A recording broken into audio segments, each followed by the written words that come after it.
ఇప్పుడైతే మనం ఏం చూస్తామంటే ఈ వీడియోలో నా దగ్గర ఒక బకెట్ ఉంది. సారీ, నా దగ్గర ఒక ఫైల్ ఉంది. ఆ ఫైల్ని, అది చాలా ఇంపార్టెంట్ ఫైల్ నా కంపెనీకి. నేను దాన్ని సేవ్ చేసుకోవాలి. సేవ్ చేసుకొని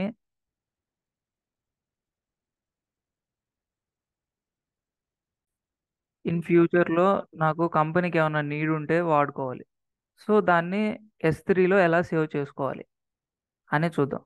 ఫస్ట్ ఓ బకెట్ క్రియేట్ చేస్తాం. ఆ బకెట్లో నేను సేవ్ చేసుకోవాలనుకునే ఫైల్ని అప్లోడ్ చేస్తాం. ఎలా అప్లోడ్ చేస్తాం అంటే అదొక ఆబ్జెక్ట్ లా స్టోర్ అయిపోద్ది. సింపుల్గా అప్లోడ్ కొట్టేస్తే అలా మనం మన బకెట్లో మన డేటాని సేవ్ చేసుకోవచ్చు. క్రియేట్ అని కొడుతున్న బకెట్ని, or you can create from here as well. Create bucket, అందులో బకెట్ నేమ్ ఇస్తున్నాను.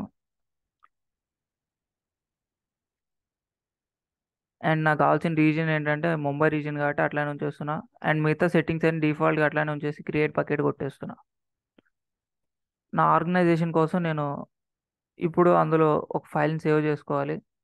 సో బకెట్స్లో నేను ఓ బకెట్ క్రియేట్ చేశాను. SS1 బకెట్ SS1 అనేది క్రియేట్ చేశాను. ఇందులో నేను ఒక ఆబ్జెక్ట్ని స్టోర్ చేసుకోవాలనుకుంటున్నా. ఇందులో స్టోర్ చేసే ఏ డేటానైనా మనం ఆబ్జెక్ట్ అనే కాల్ చేస్తాం. ఎటువంటి ఫైల్ అయినా కానివ్వండి, ఆ ఫైల్ని మనం ఆబ్జెక్ట్ అనేలా కాల్ చేస్తాం. Just upload కొడుతున్నాను. అండ్ ఇక్కడ మీరేం సేవ్ చేసుకోవాలనుకున్నారు, ఫైల్నా లేదా ఫోల్డర్నా?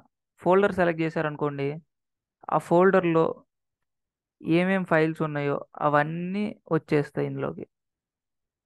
ఫర్ ఎగ్జాంపుల్ నేను రిజల్ట్స్ అనే ఫోల్డర్ సెలెక్ట్ చేస్తాను. అప్లోడ్ అని కొట్టాను అనుకోండి, అది నన్ను అడుగుతుంది 7 ఫైల్స్ ఉన్నాయి ఇందులో, అప్లోడ్ చేయాలా? యా, అప్లోడ్ అని కొట్టంగానే నాకు ఆ ఫోల్డర్లో ఉన్న ఫైల్స్ అన్నీ ఇక్కడికి అప్లోడ్ అయిపోతాయి. ఒకవేళ నాకు ఈ ఫైల్స్ వద్దు అంటే, పొరపాటున సెలెక్ట్ చేసా, రిమూవ్ చేయాలి, సింప్లీ అట్లన్నిటిని సెలెక్ట్ చేసుకొని రిమూవ్ కొట్టేసాను. ఇప్పుడు నేను ఒక ఫైల్ మాత్రమే, నా ఆర్గనైజేషన్కి సంబంధించిన ఒక ఫైల్ మాత్రమే దాంట్లో అప్లోడ్ చేయాలి. ఫర్ ఎగ్జాంపుల్ నేను ఈ ఒక్క ఫైల్ని అప్లోడ్ చేయాలి. సో ఓపెన్ కొట్టేసా, సెలెక్ట్ చేసా, ఓపెన్ కొట్టా, ఇక్కడికి వచ్చేసింది చూసారా. ఇన్ సింపుల్ అప్లోడ్ అని కొట్టేస్తే మీరు అనుకుంటున్నట్టు మీ ఫైల్ అనేది సక్సెస్ఫుల్గా అప్లోడ్ అయిపోయింది, ఇక్కడ స్టోర్ అయిపోయింది. అయితే ఇక్కడ మీరు బాగా గుర్తుంచుకోవాల్సిన విషయం ఏంటంటే, ఎగ్జామ్స్లో కూడా బాగా అడిగే విషయం, మనం ఒక ఫైల్ని అప్లోడ్ చేయాలనుకున్నప్పుడు ఆ ఫైల్ సైజ్ ఎంత ఉండాలి, ఎంత సైజ్ వరకు మాత్రమే నేను అప్లోడ్ చేయగలను, ఎంత సైజుకి మించి నేను అప్లోడ్ చేయలేను అనేది చాలా important question. Up to 0 TB నుంచి 5 TB వరకు అప్లోడ్ చేసుకోవచ్చు. నేను మళ్ళీ చెప్తున్నా, 0 TB, ఈవెన్ 0 బైట్స్ ఉన్నా కానీ మీరు అప్లోడ్ చేసుకోవచ్చు. 0 బైట్స్ నుంచి 5 TB వరకు ఈ S3లో ఒక ఆబ్జెక్ట్ని మీరు అప్లోడ్ చేసుకోవచ్చు. ఓ బకెట్లో మీరు అన్లిమిటెడ్ ఎన్నైనా ఆబ్జెక్ట్స్ని అప్లోడ్ చేసుకోవచ్చు. కానీ ఒక ఆబ్జెక్ట్ సైజ్ ఎంత ఉండాలి? ఓన్లీ 5 TB మాత్రమే ఉండాలి. అప్ టు 5 TB ఉండొచ్చు, అంతకంటే తక్కువ ఎంతైనా అప్లోడ్ చేసుకోవచ్చు. మ్యాక్సిమం 5 TB, అంతకంటే ఎక్కువ అయితే మీరు అప్లోడ్ చేయలేరు. ఇది కండిషన్ అన్నమాట స్టోరేజ్ గురించి. మీకు ఎగ్జామ్లో జనరల్గా అడిగే క్వశ్చన్. ఇలా నేను నాకు కావాలనుకున్న ఫైల్ని ఇక్కడ అప్లోడ్ చేసేసుకోవచ్చు. ఓకే, నేను ఇప్పుడు నా ఫైల్ని S3 బకెట్లోకి అప్లోడ్ చేస్తాను. దెన్ ఇప్పుడు నేను అప్లోడ్ చేసిన ఫైల్ని ఒక 5 days అయిపోయింది, లేకపోతే ఒక 10 days, 1 week అయిపోయింది.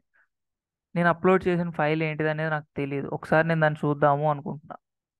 ఎలా చూడొచ్చు అంటే, ఆ ఫైల్ని ఓపెన్ చేసి నేను డైరెక్ట్గా ఓపెన్ అనే ఆప్షన్ ఉంది చూసారా, దాన్ని ప్రెస్ చేస్తే చాలు. ఇక నేను నా ఫైల్ని ఓపెన్ చేసి చూసుకోవచ్చు ఏముంది నా ఫైల్లో అనేది. ఓకే, ఇఫ్ ఇన్ కేస్ నాకు ఆ ఫైల్ నా లోకల్ సిస్టంలో లేదు, డిలీట్ అయిపోయింది, నా కంపెనీలో నా ఫైల్స్లో ఉండాల్సింది ఒక ఫైల్ మిస్ అయిపోయింది, కానీ నేను బ్యాకప్ లాగా ఈ S3లో స్టోర్ చేసుకున్నాను, దాన్ని ఎలా డౌన్లోడ్ చేసుకోవాలంటే, మీరు అప్లోడ్ చేసిన బకెట్ని సెలెక్ట్ చేసుకొని ఆ బకెట్లో ఉన్న ఫైల్ని ఓపెన్ చేసి ఇక డౌన్లోడ్ అనే ఆప్షన్ ఉంటుంది. సింపుల్ డౌన్లోడ్ అని కొడితే ఇక్కడ వస్తుంది సేవ్ అని కొడితే మీ లోకల్ సిస్టంలోకి డౌన్లోడ్ అయిపోతుంది.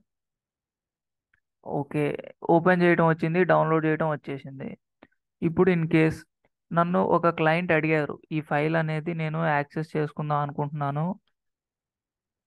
నాకు ఆ ఫైల్ కావాలి, ఆ ఫైల్ని మీరు ప్రొవైడ్ చేయగలరా అని అడిగారు. ఎస్, అఫ్ కోర్స్ ప్రొవైడ్ చేయొచ్చు, కానీ ఎక్కువసేపు ప్రొవైడ్ చేయకూడదు నేను. అంటే ఒక ఫైల్ని ఇవాళ ప్రొవైడ్ చేశాను, అది లైఫ్ టైం యాక్సెస్ ఉందనుకోండి, వాళ్ళు యాక్సెస్ చేసుకుంటూనే ఉంటారు. కొన్ని ఫైల్స్ లైఫ్ టైం యాక్సెస్ ఇస్తే కంపెనీకి థ్రెడ్ అయ్యే ఛాన్స్ ఎక్కువ ఉంటుంది. సో దట్స్ వై మనం ఈ ఆబ్జెక్ట్ని కొంత టైం వరకు, అంటే ఫ్యూ మినిట్స్ లేకపోతే ఫ్యూ అవర్స్ వరకు యాక్సెస్ చేసుకునే పర్మిషన్ ఇవ్వాలి అనుకుంటున్నాం. అట్లాంటి వలన ఈ ఆబ్జెక్ట్కి ప్రీ సైన్డ్ యూఆర్ఎల్ అనే దాంతో మనం అవతల వాళ్ళకి యాక్సెస్ ఇవ్వచ్చు. ఓకే, ప్రీ సైన్డ్ యూఆర్ఎల్ అనేది ఎలా క్రియేట్ చేయాలి ఈ ఆబ్జెక్ట్కి? నేను ఏ ఆబ్జెక్ట్కి అయితే క్రియేట్ చేద్దాం అనుకుంటున్నానో ఆ ఆబ్జెక్ట్ను ఓపెన్ చేయాలి ఫస్ట్. ఓపెన్ చేసా, అండ్ దీంట్లో ఆబ్జెక్ట్ యాక్షన్స్ అనే దాంట్లోకి వెళ్ళి షేర్ ప్రీసైన్డ్ యూఆర్ఎల్ అనేది క్లిక్ చేస్తే చాలు, నాకు ఇక్కడ ఆప్షన్ వచ్చేస్తుంది. ఎన్ని మినిట్స్ క్రియేట్ చేద్దాం అనుకుంటున్నారా, అవర్స్ క్రియేట్ చేద్దాం అనుకుంటున్నారా అని ఆప్షన్. నేను మినిట్స్ వరకు చాలు కాబట్టి 1 minute వరకు క్రియేట్ చేద్దాం అనుకుంటున్నా, ప్రస్తుతానికి డెమో పర్పస్ కాబట్టి క్రియేట్ అని కొట్టేసా. ఇక్కడ చూసుకుంటే ప్రీసైన్డ్ యూఆర్ఎల్ వచ్చేసింది, అండ్ కాపీ కొడితే కాపీ అయిపోతుంది.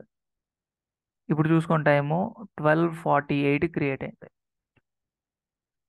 నేను ఈ ప్రీసెంట్ యూఆర్ఎల్ని కాపీ పేస్ట్ చేస్తాను, ఇక్కడ చూసుకుంటే నాకు ఇది వచ్చేసింది, అంటే ఆబ్జెక్ట్ అనేది వచ్చేసింది.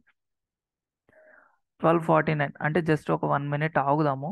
1 minute ఆగి మళ్ళీ ఓపెన్ చేసి చూద్దాము, సేమ్ యూఆర్ఎల్ లింక్ తోటి ఓపెన్ అవుతుందా ఓపెన్ కాదా అనేది. అలా 12:49 అయింది, చూసారు కదా. ఇప్పుడు నేను ఐ థింక్ 12:50 వరకు ఆగుదాం.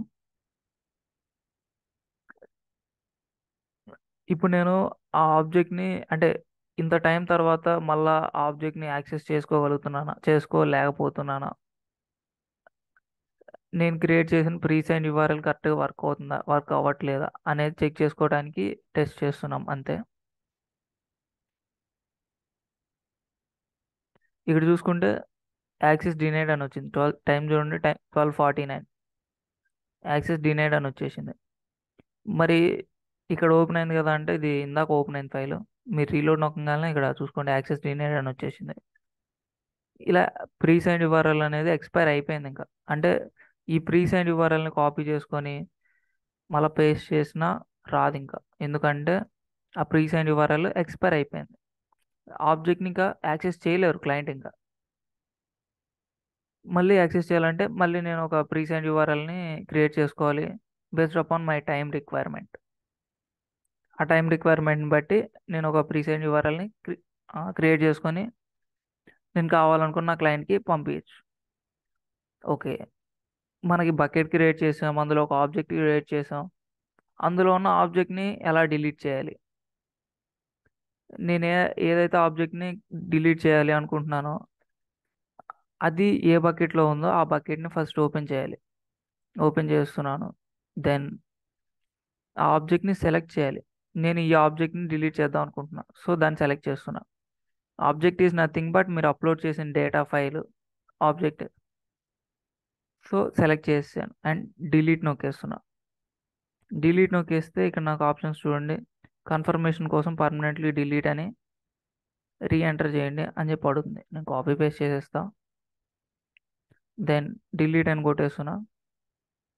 Deleted, successfully deleted the object, then close అని కొట్టేస్తున్నా. ఇక్కడ చూసుకుంటే ఆబ్జెక్ట్ అనేది లేదు ఈ బకెట్ SS1 అనే దాంట్లో.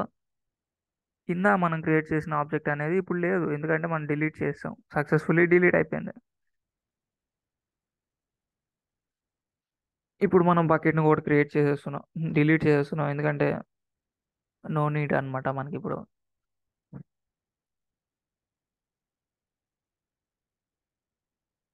డెమో అయిపోయింది కాబట్టి ఈ రీసోర్స్లో S3 అనే రీసోర్స్లో బకెట్ని కూడా డిలీట్ చేసేస్తున్నా. ఇప్పుడు నాకు S3లో ఏమాత్రం బకెట్స్ ఏం లేవు, ఒకసారి రీచెక్ చేసుకుందాం. చూసుకుంటే బకెట్స్ ఏం లేవు. ఇలా మనం ఒక బకెట్ని క్రియేట్ చేయొచ్చు, అందులో ఒక ఆబ్జెక్ట్ని అప్లోడ్ చేయొచ్చు. ఆ ఆబ్జెక్ట్ని మనం కావాలనుకుంటే డైరెక్ట్గా ఈ ఏడబ్ల్యూఎస్ నుంచి యాక్సెస్ చేసుకోవచ్చు, ఓపెన్ చేసుకోవచ్చు, డౌన్లోడ్ చేసుకోవచ్చు. అండ్ ఇఫ్ ఇన్ కేస్ నా క్లయింట్ ఎవరైనా ఒక 5 minutes or 10 minutes or 12 hours up to access కావాలి అంటే మనం దానికి ప్రీ సెండ్ యూఆర్ఎల్ ప్రొవైడ్ చేసి యాక్సెస్ ఇచ్చేయచ్చు.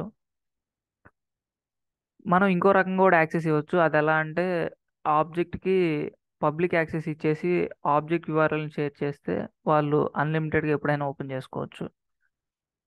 మన రిక్వైర్మెంట్ బేస్ చేసుకొని ఆ యాక్సెస్ని మనం ప్రొవైడ్ చేస్తాం అనమాట. ఇలా మనం ఓ బకెట్ని క్రియేట్ చేసాము, అందులో ఒక ఆబ్జెక్ట్ని క్రియేట్ చేసాము, దాంట్లో ప్రీ సైన్డ్ యూఆర్ఎల్ అనే కాన్సెప్ట్ చూసాము.